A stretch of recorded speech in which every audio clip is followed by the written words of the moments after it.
पांडु महर्षि वेदव्यास और विचित्रवीर्य की दूसरी पत्नी अंबालिका के पुत्र थे। धृतराष्ट्र के अंधा होने के कारण हस्तिनापुर की गद्दी पर बैठने का उत्तराधिकारी पांडु ही बना। जन्म से ही पांडु एक अद्वितीय योद्धा और प्रतिभाशाली राजा था।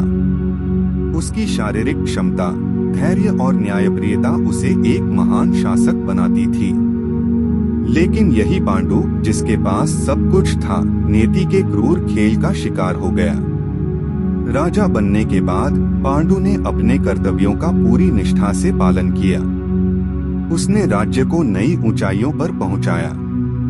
उसकी वीरता और सैन्य कौशल के कारण हस्तिनापुर की सीमाएं और मजबूत हुई। लोग उसकी बहादुरी और नेतृत्व की तारीफ करते नहीं थकते थे। लेकिन इस अद्वितीय राजा के जीवन में कुछ ऐसा घटने वाला था जो उसे हमेशा के लिए इतिहास के पन्नों में एक दुखद चरित्र के रूप में दर्ज कर देगा।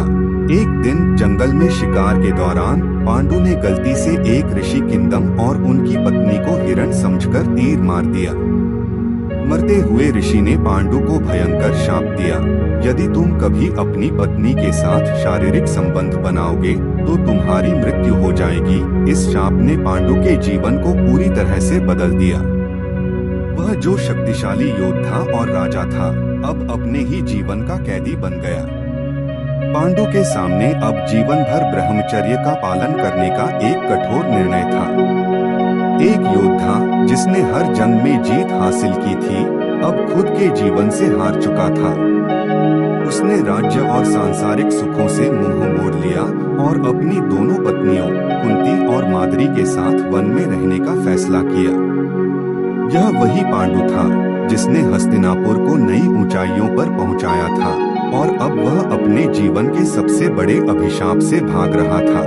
वन में रहते हुए पांडु का जीवन एक संघर्ष बन गया। शाप का बोझ उसके कंधों पर था, लेकिन उसके अंदर एक पिता बनने की तीव्र इच्छा भी थी। वह जानता था कि उसकी संतानों के बिना कुरुवंश अधूरा रहेगा। इसलिए उसने अपनी पत्नी कुंती को अपने वरदान का उपयोग करने के लिए कहा। कुंती को सूर्यदेव से पुत्र प्राप्ति का वरदान था। इसी वरदान की मदद से कुंती ने पांडु के लिए 3 पुत्रों को जन्म दिया, युधिष्ठिर, भीम और अर्जुन। बाद में माद्री ने भी कुंती के वरदान का उपयोग किया और नकुल सहदेव का जन्म हुआ। पांडु को अपने बच्चों पर गर्व था। उसने उन्हें वीरता, धैर्य और धर्म के मार्ग पर चलने की शिक्षा दी। उसे उम्मीद थी कि